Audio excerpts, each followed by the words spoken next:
Hello everyone. It seems that you have some trouble trying to decide which one of my black belt courses should you take. I'm gonna spend this next few minutes to just explain you why these two classes exist and what to expect from.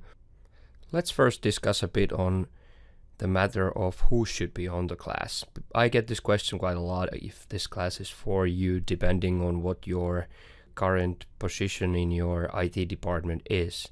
First of all, if you're working with anything related to Microsoft, so if your app, your server, your operating system is running on top of Windows, I'd say you should take the course. This benefits anyone, not depending on if you're running Windows client or server, if you're just using Office products, if you're working with networking services, if you're running Exchange, SQL, Skype for Business servers, SCCM, MDT, Altiris, anyone doing anything with operating system deployment. If you're running Active Directory, working with group policies, working with MDM solutions, if you're running remote desktop services, if you're running a VDI farm, if you're doing any sort of thing related to Microsoft, this course is for you. It's not a product related course like many others out there. It's a course that actually talks about the one thing that people still seem to not have had any training on, which is the operating system itself. First of all, those two classes I'm offering currently are called BlackBelt Troubleshooting OS with Sami Laiho and Advanced BlackBelt Troubleshooting Windows OS Internals with Sami Laiho. These two courses serve two different purposes. The first class, the troubleshooting one, is about the procedures and the tools required to do the troubleshooting itself. It teaches you how to become a very good super user in Process Explorer, Process Monitor, things like that, Resource Monitor, Windows Performance Toolkit. But it doesn't tell you everything about the contents that you see inside of those tools. Think about this example, for example.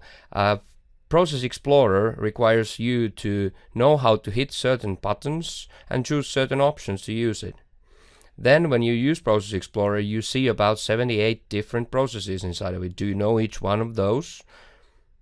Maybe you first learn how to use the tool, and then you need some time to digest that, and then we'll go and concentrate on the contents itself. The second course, which is Advanced BlackBelt Troubleshooting, this is aimed at the contents, not the tools. So first we use 4 days to learn how to use the tools, how to do proper troubleshooting, how to become an expert in Windows OS troubleshooting, and then we spend the next 4 days on the theory behind all of this. You know how to use the tools, but you must have tried this out. I'm sure you tried Process Monitor. If you run Process Monitor, you know that you see hundreds and thousands of lines in it. Now, when you see someone who's known Process Monitor longer than you, maybe you hear them saying, it's not that, it's not that, it's not that, and you're always wondering, why does he know it's not that? That's the thing that we learn on the second class. Take these few examples. Think about these first. Did you know that you need system account for most troubleshooting cases in Windows? Did you know that Explorer exe can't be hanging because it can't even execute code? Did you know that all services have SIDs and that most service accounts companies use are just useless, that you didn't need them? Did you know that mandatory integrity control beats all permissions? Did you know about the existence of integrity levels and how they work? Did you know that all registry keys are flagged for their integrity as well as for their permissions?